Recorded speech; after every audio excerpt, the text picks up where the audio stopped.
तो जैसे मान लो हमें ये ट्रायंगल दिया गया है ना, वर्टिसेस मालूम है 1 1 -2 3 4 -2, और हमसे कहा जाए कि इसका सरकम सेंटर बताइए।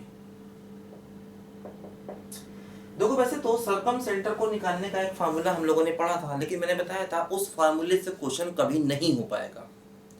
अगर हमें सरकम सेंटर चाहिए देखो, तो अब हमें इक्वेशन ऑफ लाइन की हेल्प से करना पड़ेगा। देखो क्या होता है, सरकम सेंटर होता क्या है, जैसे इसका निकालिए परपेंडिकुलर बाइसेक्टर, ठीक है, और इस लाइन का भी निकाल लीजिए। वैसे तो तीनों का निकालना चाहिए, लेकिन कोई भी दो काफी है। अगर हम कोई भी दो परपेंडिकुलर बाइसेक्टर निकाल लें तो हम सरकम सेंटर को निकाल सकते हैं, है ना। जैसे मान लो ये पॉइंट यहाँ पर डी है, ये ई है, ठीक है। देखो हम लोग क्या करेंगे, सबसे पहले इस लाइन का इक्वेशन निकालेंगे और इस लाइन का इक्वेशन निकालेंगे। अगर हम दो लाइन का इक्वेशन निकाल लें और उनका पॉइंट ऑफ इंटरसेक्शन निकाल लें तो वही हमारा सरकम सेंटर होगा। देखो ये लाइन आखिर है क्या, ये लाइन है परपेंडिकुलर बाइसेक्टर ऑफ बीसी, मतलब ऐसी लाइन जो बीसी के मिड पॉइंट से भी जाएगी और परपेंडिकुलर भी होगी। देखो ध्यान दो, सबसे पहले हम निकालेंगे, क्या बोलो, परपेंडिकुलर बाइसेक्टर,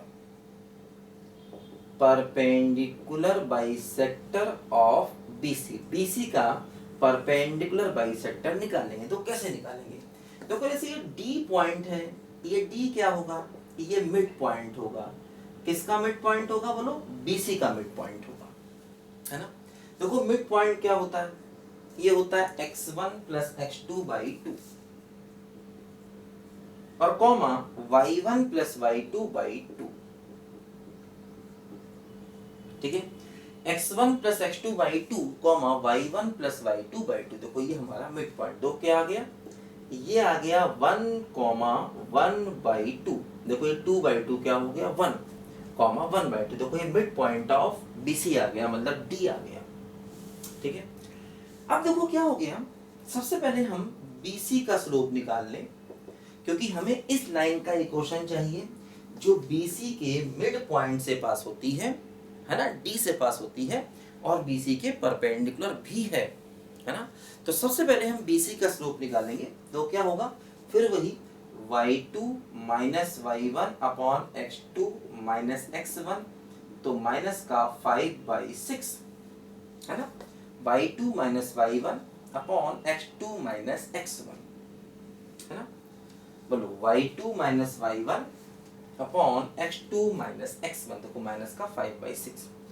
अब देखो ये जो लाइन है, इस लाइन को अगर मैं 1 मान लेता हूं फॉर एग्जांपल, तो देखो इस 1 का स्लोप क्या होगा, इसको m1 मान लें, तो इसका रेसिप्रोकल और नेगेटिव होगा, है ना, m1, क्योंकि ये इसके परपेंडिकुलर है। तो देखो पॉइंट ये है और स्लोप ये है, तो इस 1 का इक्वेशन निकल आएगा, इक्वेशन ऑफ 1 क्या होगा, देखो y - y1 बराबर स्लोप, ठीक है, और ब्रैकेट में x - x1, ठीक है, y - y1 बराबर स्लोप x - x1, देखो ये इक्वेशन ऑफ लाइन 1 आ गया, ठीक है। इसी प्रकार देखो हम क्या करेंगे, मान लो ये हमारा इक्वेशन ऑफ सेकेंड लाइन है, इसको निकालेंगे, ठीक है। तो कैसे निकालेंगे, देखो फिर वही तरीका है, पहले AC का मिड पॉइंट निकालेंगे, क्योंकि ये परपेंडिकुलर बाइसेक्टर है। परपेंडिकुलर बाइसेक्टर का मतलब परपेंडिकुलर भी होगा और मिड पॉइंट से भी पास होगा। तो सबसे पहले देखो E के कोऑर्डिनेट निकालेंगे, E क्या हो गया, फिर वही AC का मिड पॉइंट, मतलब 1 + 4/2 कॉमा 1 - 2/2, देखो ये हो गया है 5/2 और कॉमा -1/2, ठीक है। x1 + x2/2 और y1 + y2/2, देखो ये हमारा E आ गया। अब निकालो AC का स्लोप, स्लोप ऑफ AC, देखो फिर वही क्या, y2 - y1 upon x2 - x1, तो -3/3 मतलब -1, ठीक है, y2 - y1 upon x2 - x1, ठीक है। देखो अब यहां से इस सेकेंड लाइन का स्लोप आएगा m2, इसका रेसिप्रोकल और नेगेटिव, तो +1 हो जाएगा, है ना। इसका उल्टा करोगे और नेगेटिव करोगे तो +1 हो जाएगा। अब देखो यहां से हम इक्वेशन ऑफ सेकेंड लाइन निकाल सकते हैं। इक्वेशन ऑफ सेकेंड तो वो कैसे निकालेंगे, ये पॉइंट है और ये स्लोप है, तो क्या हुआ y माइनस y1 बराबर स्लोप ब्रैकेट में x माइनस x1, ठीक है। y माइनस y1 बराबर स्लोप ब्रैकेट में x माइनस x1, देखो ये सेकेंड लाइन आ गई।